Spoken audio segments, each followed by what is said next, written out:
민수기 18장 1절부터 20절 말씀입니다. 주님께서 아론에게 말씀하셨다. 성소를 범한 죄에 대해서는 너와 너의 아들들과 너와 함께 있는 내 아버지 집 식구들이 책임을 진다. 그리고 제사장 직분을 범한 죄에 대해서는 너와 너에게 딸린 아들들만이 책임을 진다.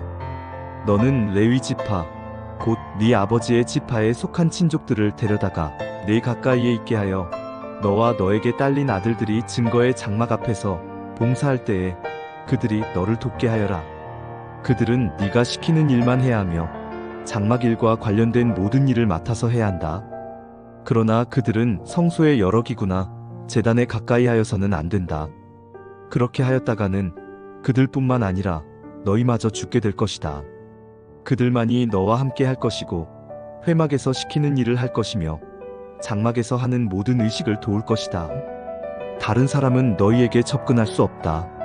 성소 안에서 하는 일, 제단에서 하는 일은 너희만이 할 수 있다. 그래야만 이스라엘 자손에게 다시는 진노가 내리지 아니할 것이다. 나는 이스라엘 자손 가운데서 너희의 친족인 레위 사람을 너희에게 줄 선물로 선택하였다. 그들은 회막 일을 하도록 나주에게 바쳐진 사람들이다. 그러나 제단과 관련된 일이나 휘장 안에서 일을 하는 제사장 직무는 너와 너에게 딸린 아들들만이 할 수 있다. 너희의 제사장 직무는 내가 너희만 봉사하라고 준 선물이다. 다른 사람이 성소에 접근하면 죽임을 당할 것이다. 주님께서 아론에게 말씀하셨다.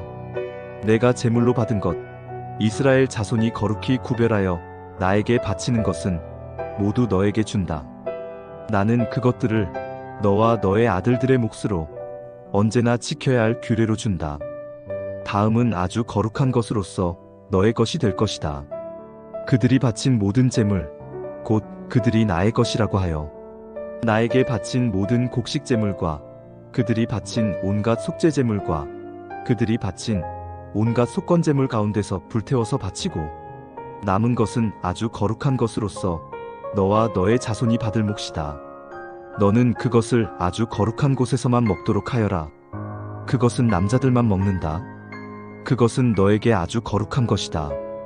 다음은 너의 것이다.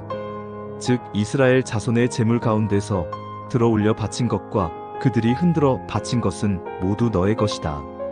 그것들을 내가 너에게 딸린 아들 딸들에게 영원한 분깃으로 주었으니 너의 집에 있는 정결한 사람은 모두 그것을 먹을 수 있다.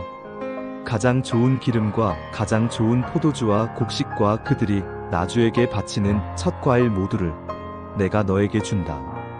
그들의 땅에서 난 처음 익은 열매 가운데서 그들이 나주에게 가져오는 것은 모두 너의 것이다. 너희 집에 있는 정결한 사람은 모두 그것을 먹을 수 있다. 이스라엘 안에서 나의 몫으로 바쳐진 것은 다 너의 것이다. 그들이 나주에게 바치면 사람이거나 짐승이거나 어떤 것이든지 살아있는 것들의 태를 처음 열고 나온 것은 모두 너의 것이다. 그러나 사람의 마지는 네가 속전을 받고 반드시 되돌려 주어야 한다. 부정한 짐승의 맛배도 속전을 받고 되돌려 주어야 한다. 나에게 바친 것이 속전을 받고 되돌려 줄 것이면 난지 한 달 만에 되돌려 주어야 한다. 속전은 한 세겔당 20개라 나가는 성소의 세겔에 따라서 네가 은 5세겔로 정해 주어라. 그러나 암소의 맛배나 양의 맛배나 염소의 맛배는 속전을 받고 되돌려 주지 못한다. 그것들은 거룩한 것이다. 너는 그것들의 피는 제단 위에 뿌리고 그것들의 기름기는 불태워 바치는 제물로 불살라서 나주를 기쁘게 하는 향기로 나주에게 바쳐라. 그러나 흔들어 바친 가슴 고기와 오른쪽 널쩍 다리가 너의 것인 것처럼 그것들의 고기도 너의 것이다. 이스라엘 자손이 들어 올려 나주에게 바친 거룩한 제물은 내가 너와 너에게 딸린 아들 딸들에게 영원한 분깃으로 모두 준다. 이것은 너와 너의 자손을 위하여 주 앞에서 대대로 지켜야 하는 소금 언약이다. 주님께서 아론에게 말씀하셨다. 너는 그들의 땅에서는 아무런 유산도 없다. 그들과 더불어 함께 나눌 몫이 너에게는 없다. 이스라엘 자손 가운데서 네가 받은 몫, 네가 차지할 유산은 바로 나다. 네, 샬롬 오늘도 말씀 앞에 나오신 여러분을 축복합니다. 지난 시간 16장에서 모세와 아론에 대한 고라당의 반역을 함께 살펴보았습니다. 하나님께서는 이런 일이 다시 일어나지 않도록 철저하게 반역자들을 심판하셨죠. 무엇보다 아론의 이 대제사장직이 하나님께로부터 왔음을 17장에서 확실히 알려주셨습니다. 이렇게 고라당의 반역과 그 반역 이후로도 또 모세와 아론에게 부여된 이 지도자의 자질을 불신하던 이스라엘 백성들에게 그 모든 불평을 잠재우신 하나님께서 이제 다시 한번 오늘 18장에서 아론을 비롯해 이 하나님의 성막에서 일을 감당하는 제사장과 또 레위 지파의 직무에 대해서 언급하고 계십니다. 이렇게 다시 한번 제사장과 레위 지파의 직무를 말씀하시는 이유는 하나님께 택함받아 그 일을 감당하는 것이 얼마나 중요하고 소중한 일인지를 강조하시기 위함입니다. 그리고 다시는 하나님이 허락하신 그 사명에 대해서 불평하거나 불만을 표하는 것이 아니라 오직 감사와 책임감으로 나아갈 것을 권면하시기 위함입니다.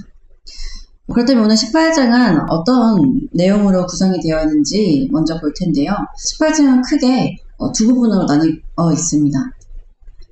18장의 전반부는 제사장의 직무와 또 그들의 분깃에 대한 말씀이 나오고 후반부는 레위 지파의 직무와 그들의 분깃에 대해 말씀하고 있습니다. 오늘 본문에서는 이 제사장의 직무와 그 분깃에 대해서 함께 살펴보고자 합니다. 우리가 계속해서 민수기를 통해서 이 제사장과 레위인에 대한 말씀을 나누고 있는데요. 한번 다시 좀 정리할 필요가 있을 것 같습니다. 여러분, 먼저 레위인은요, 기름 부은 자들이 아닙니다. 이 레위인은 하나님께서 모든 지파 가운데 특별히 성막의 봉사를 위해서 선택하여 부르신 지파입니다. 그래서 이들은 기름 부음은 받지 않았지만 또 제사장과 같이 어떤 옷을 입고 봉사하진 않았지만 또 구별되이 성막에서 그 성막을 위해 봉사하고 또 제사장의 어떤 제사를 함께 돕는 자들로 부름받은 자들이었죠. 그래서 어느 정도 또 정치적인 지도자의 권한도 조금은 갖고 있었던 지파가 레위 지파입니다. 반면에 이 제사장직은 레위 지파 중 누구에게나 허락된 직분은 아니었습니다. 기름을 부어 이 제사장의 직분을 감당할 수 있었던 것은 오직 아론의 자손에게만 허락된 일이었습니다. 그러니까 아론과 같은 레위 지파이고 또 고핫 자손이어도 아론의 직계가 아니면 이 제사장직을 할 수 없었다는 것이죠. 그래서 오직 아론의 후손들만이 이 제사장직을 감당하였고 또 제사장만이 제사를 직접 주관하고 또 이스라엘 지도자로 설 수 있었다는 것입니다. 그리고 이 제사장이 성막에서 봉사할 때 이들을 돕는 것이 이들의 형제였던 레위인들이었습니다. 그렇다면 우리 한번 1절을 함께 봅시다. 먼저 1절에 보면 아론의 이 대제사장직에 대해서 말씀하고 있는데요. 이 아론의 아들들은 일반 제사장의 직무를 감당하고 있었습니다. 그리고 이 대제사장이었던 아론이 죽으면 아론의 맏아들이 그 직분을 이어받고 또 나머지 일반 제사장들도 그 직분을 자손들에게 물려주는 형식으로 이 제사장의 임무가 이어져 내려갔음을 알 수 있습니다. 그러니까 아론의 가족들이 이 대대로 제사장 가문이 되어서 이 직무를 감당해냈다는 것이죠. 그리고 구체적으로 이 제사장의 직분이 무엇이냐? 제사장은 이스라엘 백성들의 죄를 하나님 앞에 가지고 나와 용서를 빌게 하고 죄로 인해 멀어졌던 하나님의 관계를 회복해야 하는 중보자의 역할을 감당하였습니다. 이와 같이 제사장이 중보자로서 그 역할을 충실히 이행하면 하나님께서는 이스라엘에게 진노하지 않으셨습니다. 그렇기에 이 제사장은 하나님과 백성 사이를 중재하는 자로 그 책임이 막중했다고 할 수 있어요. 이러한 중보의 역할은 성막에서 이루어졌기에 이 제사장들은 늘 성막 안에 머물면서 백성들이 드리는 제사와 성막 안에서 매일 드려지는 제사, 그리고 각 절기마다 드려지는 제사를 집례하고 성막 안에서 일어나는 모든 일들을 일평생 감당해야 했습니다. 그렇다면 이처럼 이스라엘 백성들을 위해 헌신하는 제사장들에게 주어지는 분깃은 무엇이었을까요? 하나님께서는 하나님을 위해 헌신한 자들을 그냥 내버려 두지 않으십니다. 오늘날로 말하면 목회자나 사역자와 같이 하나님을 위해 일하는 자들을 필요로 하시고 또 그 필요를 공급하시는 분이 하나님이시라는 것이죠. 그렇게 8절에 보면 하나님은 이스라엘 자손이 드린 모든 헌물을 아론이 주관하게 하시고 그와 그 아들들에게 영구한 몫으로 주십니다. 하나님께 드려진 소제물, 속죄제물, 속건제물, 또 그 중에서 또 불사르지 않는 것을 아론과 또 그의 아들들이 먹을 수 있게 하셨습니다. 하나님께 바치는 첫 소산, 곧 가장 좋은 기름과 포도주와 곡식 등도 이 제사장들의 몫이었습니다. 하나님께서 이처럼 가장 좋은 기름과 포도주, 곡식, 또 여러 제물들의 몫을 제사장들에게 주신 이유는 단 한 가지입니다. 먹고 사는 문제에 매이지 말고 오직 하나님의 일에만 전념하게 하시기 위함이었습니다.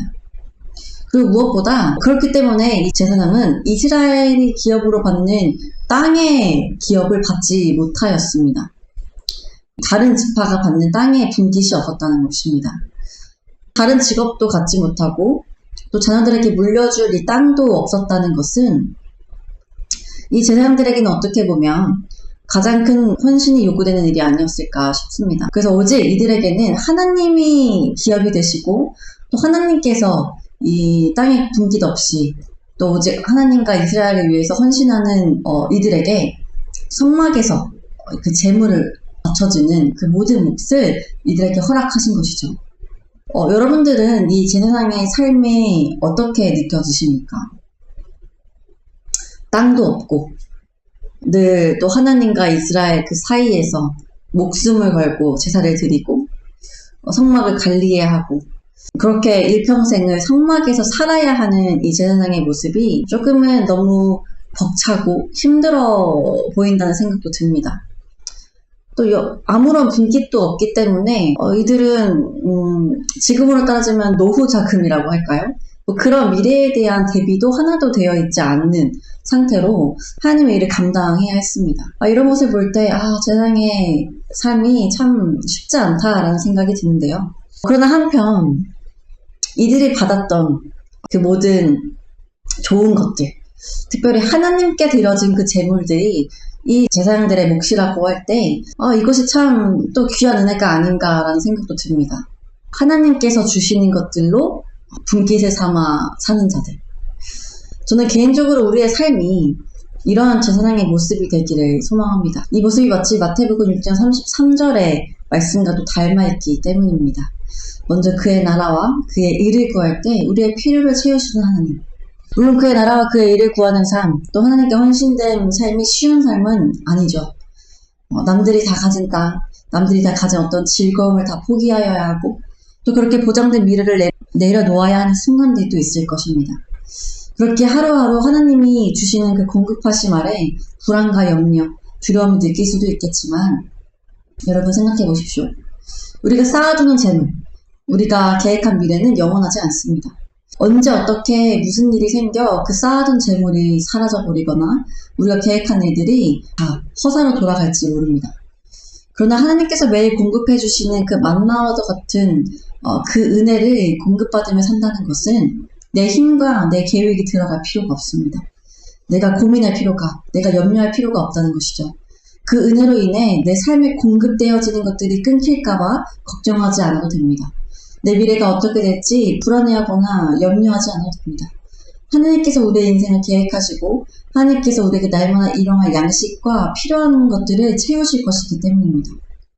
사랑하는 여러분, 혹시 하나님을 믿으며 또 때로는 각자가 맡은 사명을 감당하며 마음이 어려운 분들 계십니까?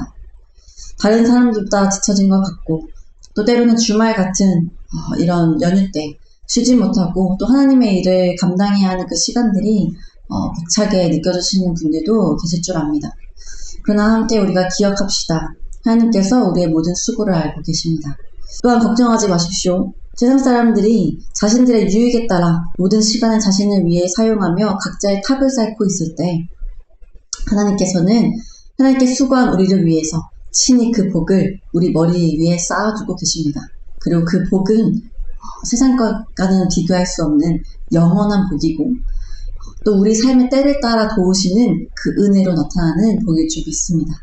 오늘 여러분들의 삶 안에 하나님을 향한 열심이 계속 이어지기를 소망합니다.